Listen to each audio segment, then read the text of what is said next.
Well, well, well.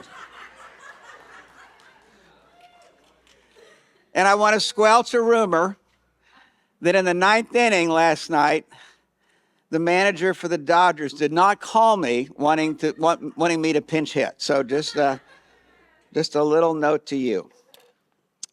Want to clear that up. Well, I'm not going to take the shirt off, so this may be known forever as the Dodger sermon, though it has to do with marriage. Is there a dodging word? No, but somehow it seems fit that in the challenge, I'm talking about the wives today, husbands last, but it does seem like it's sort of apropos that I would do this message to wives in a Dodger. I don't know. You can figure that out. When we were married, we were dirt poor. We were in Fort Worth, Texas. We were getting ready to help start a church. Harold was our pastor, my mentor. There were 15 of us, and I was painting houses part-time, although a graduate of the seminary, in order to stay in Fort Worth and get more training in how to do this pastoring thing, because I was still a newbie at this, pretty much a rookie, having only come to Christ late in college. And we were raising part of our support in order that I could work part-time for the church. As a church plant, the church couldn't pay me yet. But I was happy about all this, and we were delighted to be a part of this. Now, when we moved into our first house, I use the word house very loosely. The whole house was 600 square feet. That included 2 rooms that were room additions to the original house. And we were, like I say, dirt poor. We lived in a very nice neighborhood near the college campus where we were doing student ministry. But this used to be sort of like the guest house at the back of the lot kind of thing. It did not have central air, nor did it have central heat. And when you live in Texas, that's a problem 11 months out of the year. 6 months out of the year, we ran our air conditioner, which was 1 window unit in our bedroom. And 5 months out of the year, we ran the heater. But the heater, we had 2 heaters. One was a little guy I bought at the drugstore, a little electric heater for our bedroom. The living room had a heater that I think was made in like 1920. It was an old gas heater. I've never seen anything else like it, never seen one like this before. But it was so old that at night we dared not turn this thing on, because I thought the next time we wake up, we're going to be in heaven. And so we turned on our little electric heater in the bedroom at night and closed the doors. And in the morning, when it was time to get up, I got dressed like I was on a South Pole Arctic expedition. And I ran into the living room, and you could already see your breath. You know, in there it's probably 35 degrees. And you could see your breath. I'm running to the gas heater, turning on the gas heater, running to the kitchen. And there was a gas stove.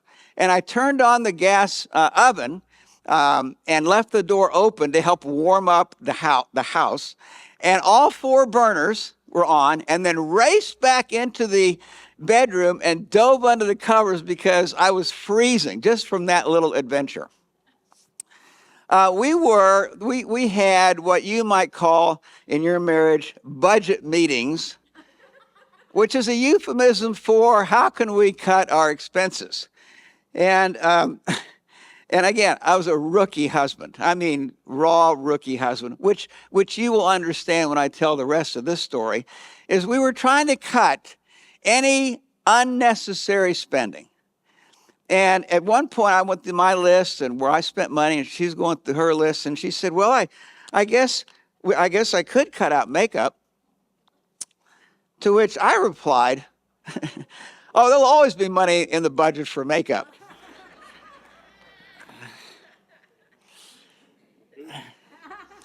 Our budget meeting took a detour at that moment as we discussed the effects of makeup and not effects of makeup, and I was trying to crawl out of that hole. 2 weeks ago, we looked at marriage in general. What does the Bible say about marriage? If you are married and are struggling with marriage, I would encourage you to go back 2 weeks ago to listen to that message. Last week, we looked at what does the Bible say to husbands, about husbands, and today we look at what does the Bible say about wives. All of this comes from the core passage is Ephesians 5:21-33, which we're not going to read because this sermon is already going to be long.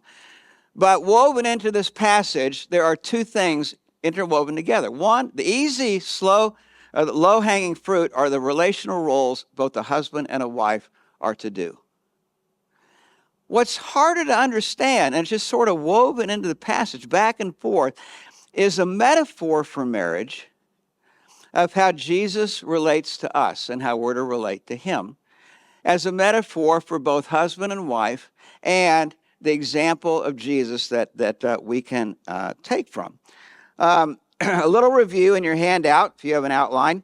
Our major gender roles in marriage are meant to do at least three major things in every marriage. This is by design. Build a marriage that over time has both strength and beauty to it.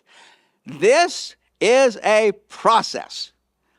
And as what maybe Emma talked about, what did you talk about? Or maybe it was Ryan.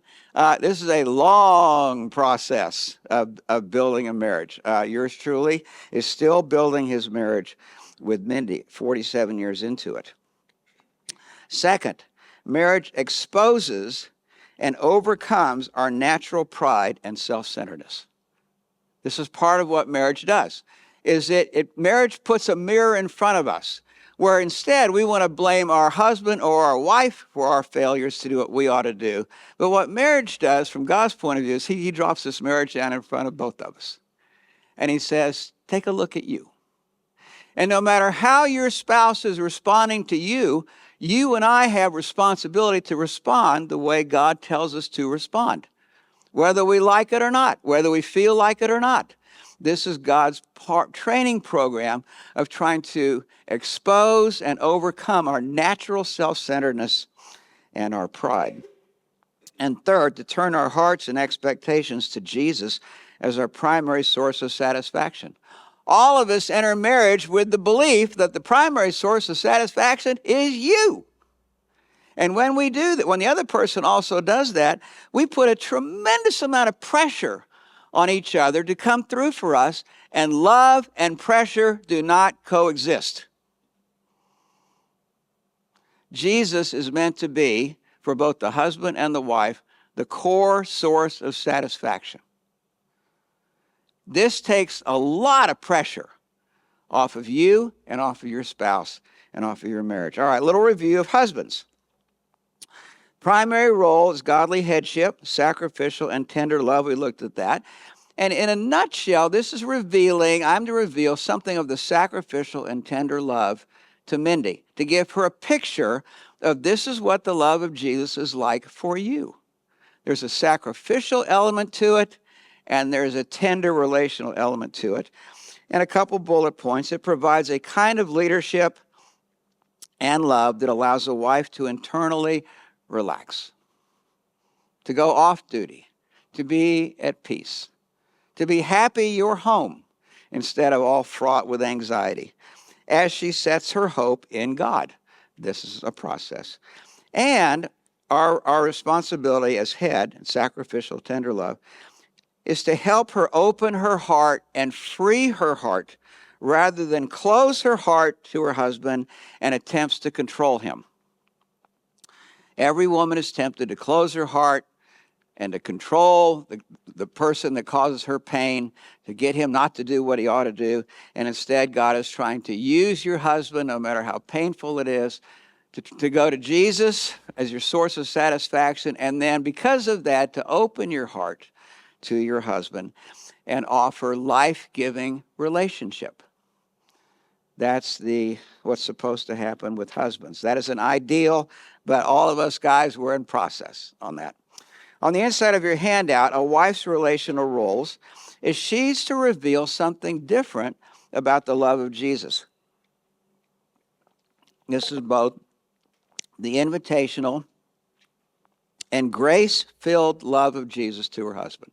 She's supposed to help him understand through her example and the way she relates to him that Jesus invites us into relationship with him and offers grace in spite of our failures. That's what's supposed to happen.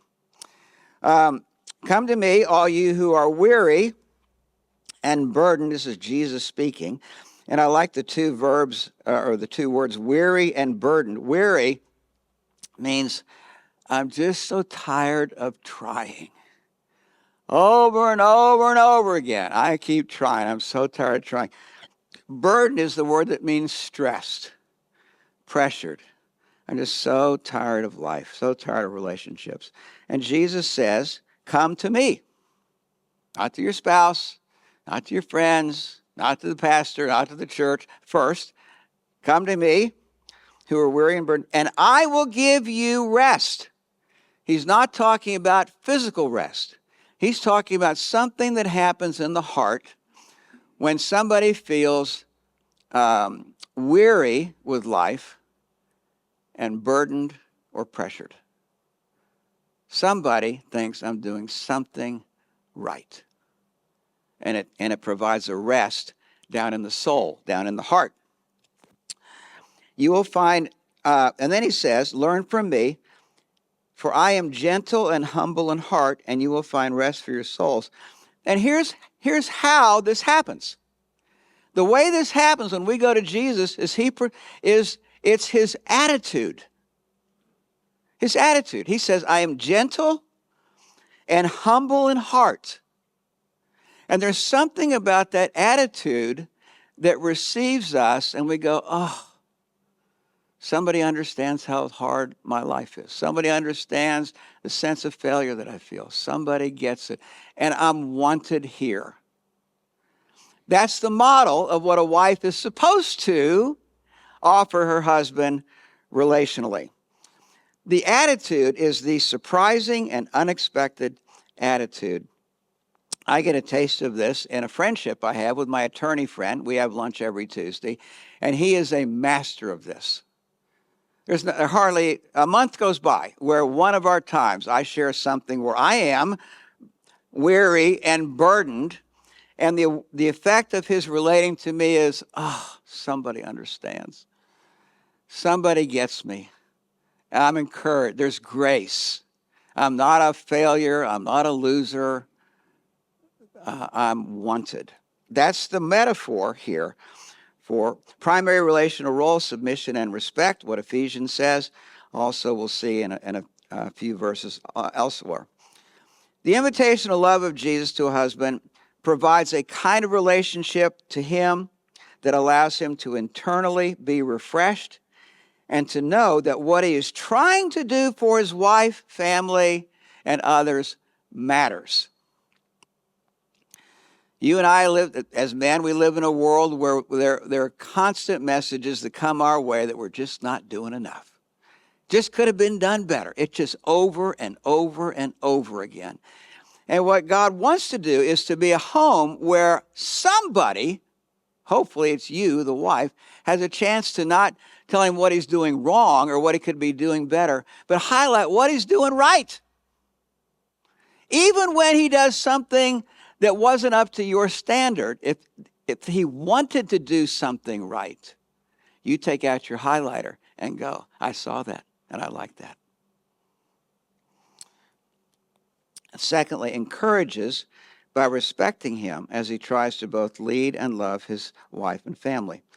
Now, one of the things that's interesting to me when the Bible talks about a wife, it talks about inner beauty and outer beauty. We're going to skip down to, Kim, we're going to skip down to 1 Peter 3. Likewise, wives, be subject to your own husbands, the same relational role that's mentioned in our passage, Ephesians. But then notice what Peter adds to this. So that even if some do not obey the word, they may be won without a word by the conduct of their wives. Do not let your adorning be external, the braiding of hair, wearing of gold, or the putting on of clothing. It doesn't mean that those things are bad. It just means don't rely on those for your sense of beauty as you live your life. But let your adorning be the hidden person of the heart, with the imperishable beauty of a gentle and quiet spirit, which in God's sight is very precious. Now, here is a parallel to the passage in Matthew 11 where Jesus says, come to me. What makes a difference, what has an effect, is her attitude, the wife's attitude toward her husband. It has an effect. Look back at the first part of 1 Peter 3:1. So that even if some do not obey the word, they may be won without a word by the conduct of their wives. In other words, what he's describing is you have influence, ladies, through your attitude. You either throw away that influence or you embrace that influence.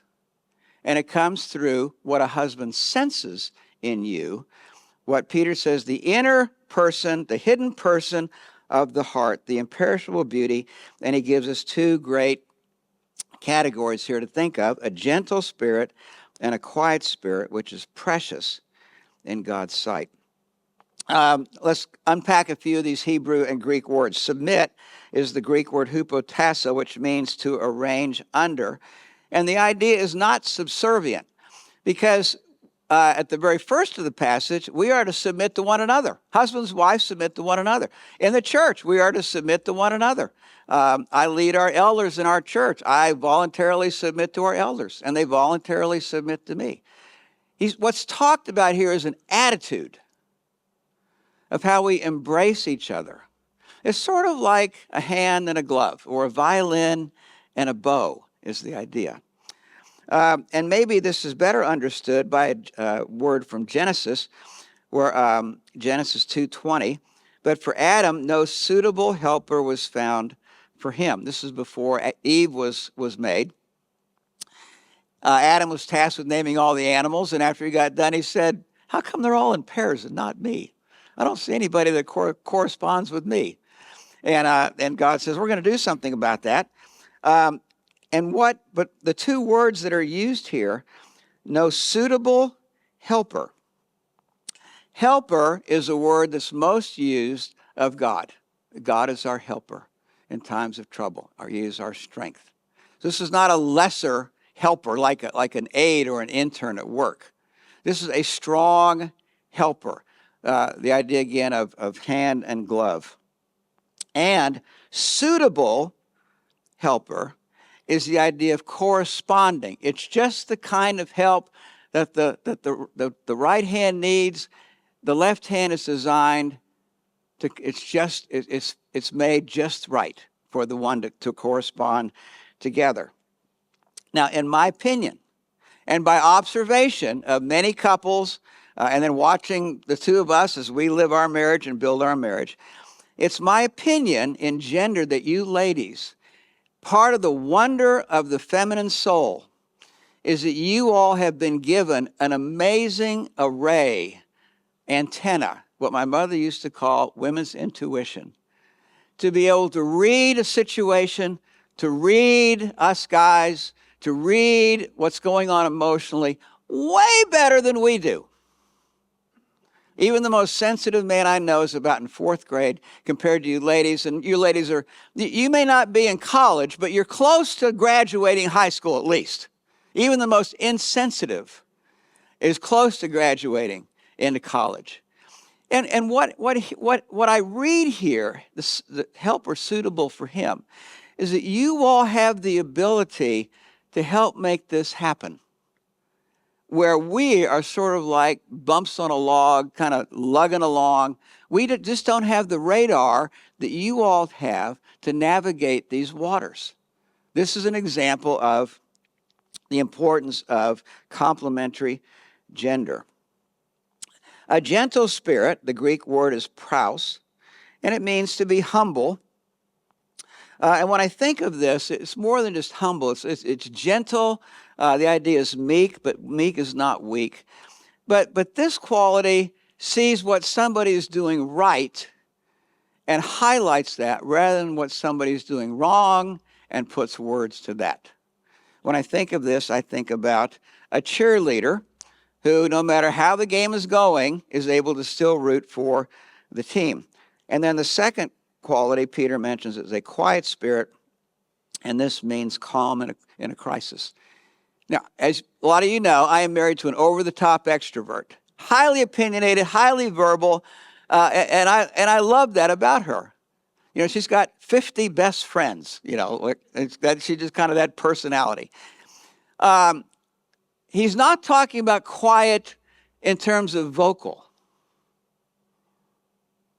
He's not talking gentle in terms of mealy mouse. He's talking about two kinds of spirits that reside in her heart, that have evidence in her attitude and in her countenance.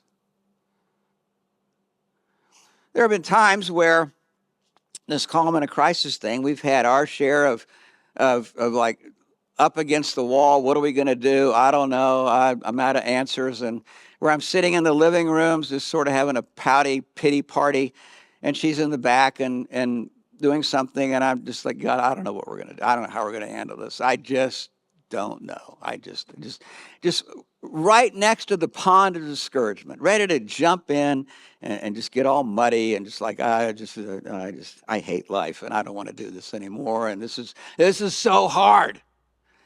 And there are times she'll walk through the living room and that radar is always on. And there are times she'll walk over and sit down next to me on the couch, and she can read me like a book. She tuck her arm underneath mine and put her head on my shoulder and pull my chin over. And she'll say something like, and it's not so much the words, but the attitude. She'll say, you know, Seth, we've been here lots of times before, and somehow you and God figure out what it is we're going to do. And somehow things get better. I'm so glad to be married to you. And she'll get up, walk in the other room. Takes maybe 20 seconds.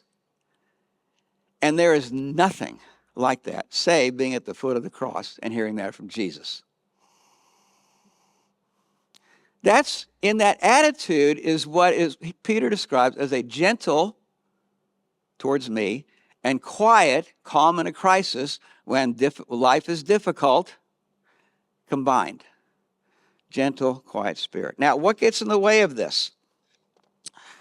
The Bible, one of the things I love about the Bible is, like we've already seen this morning, it gives us categories in which to understand who I am and why I do the stupid things I do and why I keep doing the stupid things I do. And we've already seen some things we're supposed to do. Now we're going to look at the Bible diagnosing inside what do I do, some of the stupid things I do as a wife. So let's look at the first one, Proverbs 14:1. And what Proverbs talks about is foolishness and folly. And he makes three contrasts in these two verses. The wise woman builds her house. He's not talking about a physical house. He's talking about the relationships in a house, the home in a house over a long period of time. But with her own hands, the foolish one tears hers down. So you have already the first contrast is the wise woman, the foolish. The second contrast is one is a builder, one tears hers down. Verse 3, a fool's mouth lashes out with pride, but the lips of the wise protect them. And here, the damage that's done is what comes through our mouth. We often might think we're saying something that's true and right and ought to be said. But the effect is what matters. So what if you're right? So what if it needed to be said? What's the effect? Well, you have the choice of effects here. You get to pick. The second one that's mentioned is a Hebrew word that is translated contentious, or it's translated here quarrelsome. Better to live on the corner of a roof than share a house with a quarrelsome wife. I'm just so tired of being in her presence. I'm so tired of arguing. I just want to go somewhere else. Maybe if we just had a second story on our house. Hey, honey, yeah, I've been thinking about doing a room addition. It gets so weary. Now, I've talked to I don't know how many husbands. One of the common things I hear from husbands about this particular thing of contentious is that, Seth, even when we agree, it still feels like she's arguing with me. Now, my observation is that ladies, you enjoy talking and you enjoy hearing a conversation. And sometimes it seems like the last possible thing you can choose before he just goes off is to say something that is going to be interpreted as argumentative. And that's a choice. It may not seem like a choice you have, but it's a choice. But Solomon, when he writes from Proverbs 21, says, really, it's worse than that. Not just a room upstairs. Verse 19. Better to live in the desert than with a quarrelsome and nagging wife. Now, the word nagging is sort of a word that resonates in our English culture. That was one that I heard a lot when I was growing up out in our culture, TV shows and stuff. But the word, there's a better word for this, or a better attitude that's conveyed. And the attitude is, no matter what you do, it's just never good enough. Yes, you talk to our son, but the way you talk to him really put him down.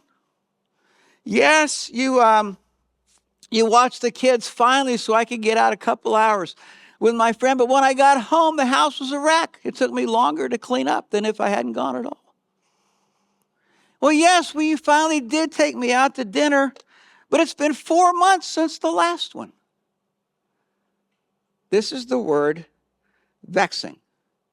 No matter what I do, it's just never quite good enough. The attitude wasn't right, the words weren't right, the timing wasn't. There's always something that needs to be verbalized about what you could have done better. And the effect of this, it's not like it's murder to a husband, but you ever play the hand slap game when you're a kid? One hand's here, the other person here, and they do this, and you're trying to move your hand out of the way. Well, when I was a kid, I played that a lot, and I learned pretty quickly not to play with kids bigger than me, because I always lost. I got my hand, and after a while, my hand stung like crazy, and I wanted to quit playing the hand slap game. This is how a lot of husbands feel. I'm so tired of trying to do something and always getting my hand slapped. So what does a husband do? After a while, he says, not trying anymore. I've tried doing the laundry, I did it the wrong way. I've tried loading the dishwasher, I did it the wrong way. Tried washing her car, I did it the wrong way. And then some of you ladies get mad because he's just so passive. Really? Really? Vexing. And the fourth one that's mentioned is the drive to control. Genesis 3:16, God speaks to Eve after they have fallen, your desire will be for your husband, and he will rule over you. The Hebrew word desire means the desire to control. And ladies, this is a tough thing. Just like husbands, as men carry things into their world that make their life hard, this is one of the things you carry into your world that makes life hard for you and for a husband. This desire to control. Now, I want to finish on the back side of your handout with one of the things that the Bible again does is it gives us categories to understand not just me and what I ought to do, but also to understand the other person. And I like what God speaks to Adam about the world he lives in, and you ladies, you should hear what God says to Adam and all of us sons of Adam. It's different from what he says to the wife. Genesis 3:17, Kim will skip ahead. To Adam he said, Because you have listened to the voice of your wife and have eaten of the tree of which I commanded you, you shall not eat of it. Cursed is the ground because of you, and pain you shall eat of it all the days of your life. Thorns and thistles it shall bring forth for you, and you shall eat the plants of the field. By the sweat of your face you shall eat bread, till you return to the ground. For out of it you were taken, and for you are dust, and to dust you shall return. This is not just bad news for farmers and gardeners, or for Adam. Adam was the only guy alive at that point. But what he's saying to Adam and to all of us sons of Adam is this is the world that you are going to find yourself in. My first taste of what he's talking about here was when I was in high school. I wanted to go up on Saturday morning to play touch football with my buddies. I love playing quarterback. And one morning my mother said, before you go, you got to weed the front garden. Cue eye roll. Weed the front garden. Okay. Grudging yes. Out there. 5 minutes later, off to the high school to play football. The next Saturday, my mother said, before you go, you got to weed the front flower plants. I said, I did that last week. The weeds are back. What do you mean the weeds are back? Well, you got to get down and get the roots. Cue eye roll. Took me about 10 minutes up to play football. The next week, before you go, Seth, you got to weed that front patch of flowers again. But I got the roots last time. You got to use this little thing. And she gave me a little garden tool with a wooden handle and a long neck and a little fork at the bottom. You have to go right down and kind of pop it, then pull it up. Took me about 15 minutes to do that and then off to play football. The fourth week, when she said, you've got to do the weeds again, I said, I don't want to do this. I just assumed that when you attack a problem and you attack it the way it's supposed to be attacked, all is well, never to come up again. And what God says to Adam and to all of us men is that that's the world you're going to live in. You're going to go to work and you're going to deal with problems that you dealt with last week and last quarter and last year, and you thought you had it all ironed out, and it's back again. And you're going to deal with people that you thought you finally had some drama worked out, and you're going to find out next month drama is back. You have to deal with that again, over and over and over again. Guess what? When you get teenagers, never enough. Always a sense of failure. Should have done more. Extended family members, what we're going to do for Thanksgiving and Christmas and when they get old. Now, what gets exposed in the world of this for men? Three things. As men, we deal with a profound sense of failure, whether you ever hear that word from us or not. Most of the time, we're afraid to tell you that because we're going to get our hands slapped. And we would rather just pull it in and just sort of deal with it, go to our man cave and deal with it, or have lunch with your attorney friend and tell him about your sense of failure. And when failure starts to pile up enough, what happens there is frustration. I'm so frustrated with life, so frustrated with us, so frustrated at home, so frustrated with, so frustrated with my boss. And then the third one is futility. Why even try? I give up. And we just sort of put the car in neutral, and we're just kind of got to coast through work and coast through marriage and try to coast through. But life isn't like that. It's not like that at all. Now, in that particular world, ladies who are married, you have tremendous opportunity to put words to what he is doing that's right, what he's doing well. Because in our world, we just don't hear that stuff very much. And you don't want some woman that's half your age telling that kind of stuff to your husband. We want it to come from you. One of the things I remember going to a high school game up at Irvine High years ago. I wonder if you were playing. But it was a cold night, and we were getting our butts kicked. I don't remember who we were playing. It was about half of the fourth quarter, and it was one of these nights where the game would never end. And you just you wish, couldn't we have a mercy rule in football? Where we are, the outcome of this is already done. We already know who's going to win, and can't we just call it here? But they didn't. And the clock just seemed to go forever and ever. And finally, the other team scored, and it was about 48-0. Most of the people in the stands had left. Student body was gone. They were just speckled parents and maybe a girlfriend or two out there still. And you think 48-0, and will this ever end? And then the cheerleaders get their pom-poms and they jump up on their boxes and they go, block that kick, block that kick, block that kick. And I'm sitting here thinking, there's not a whole lot of difference between 48-0 and 49-0.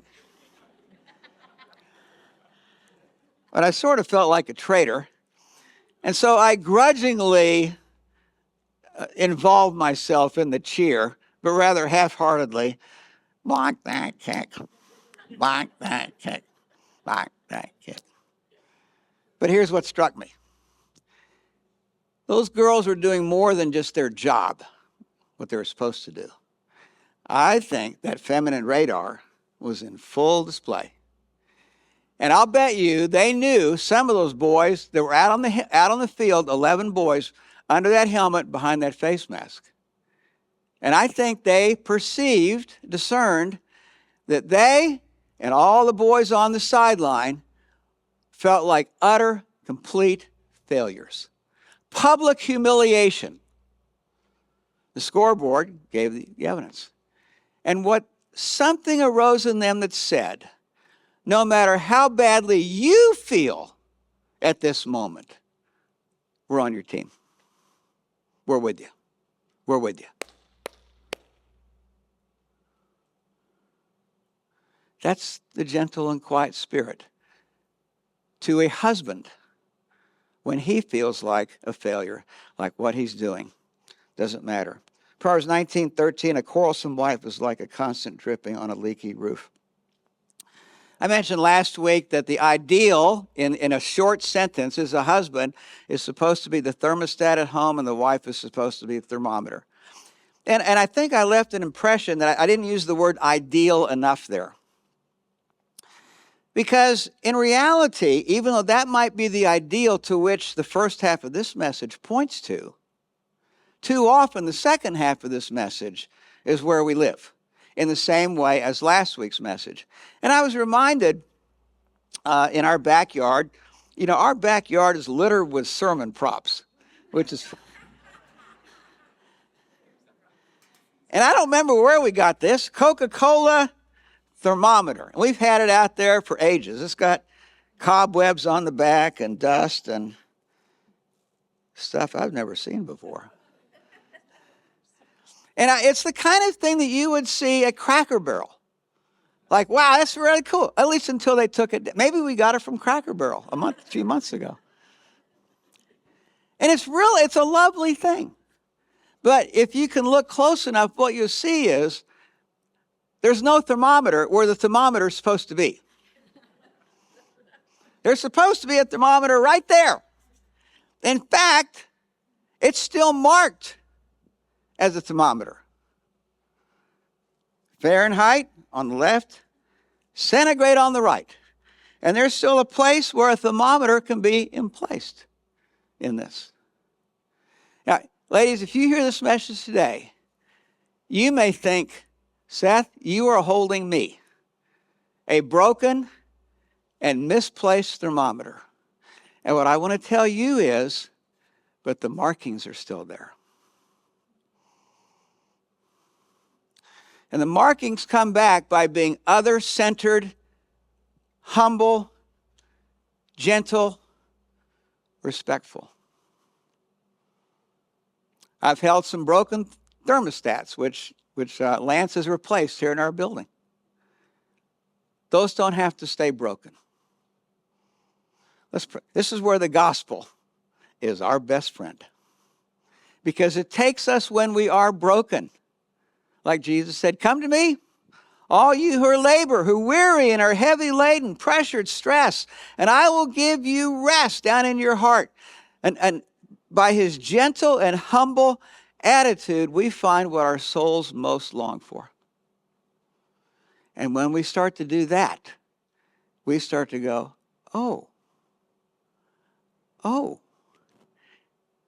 maybe I can give my spouse a little bit of taste of this too. And the journey in the opposite direction you've been taking begins. Let's pray together.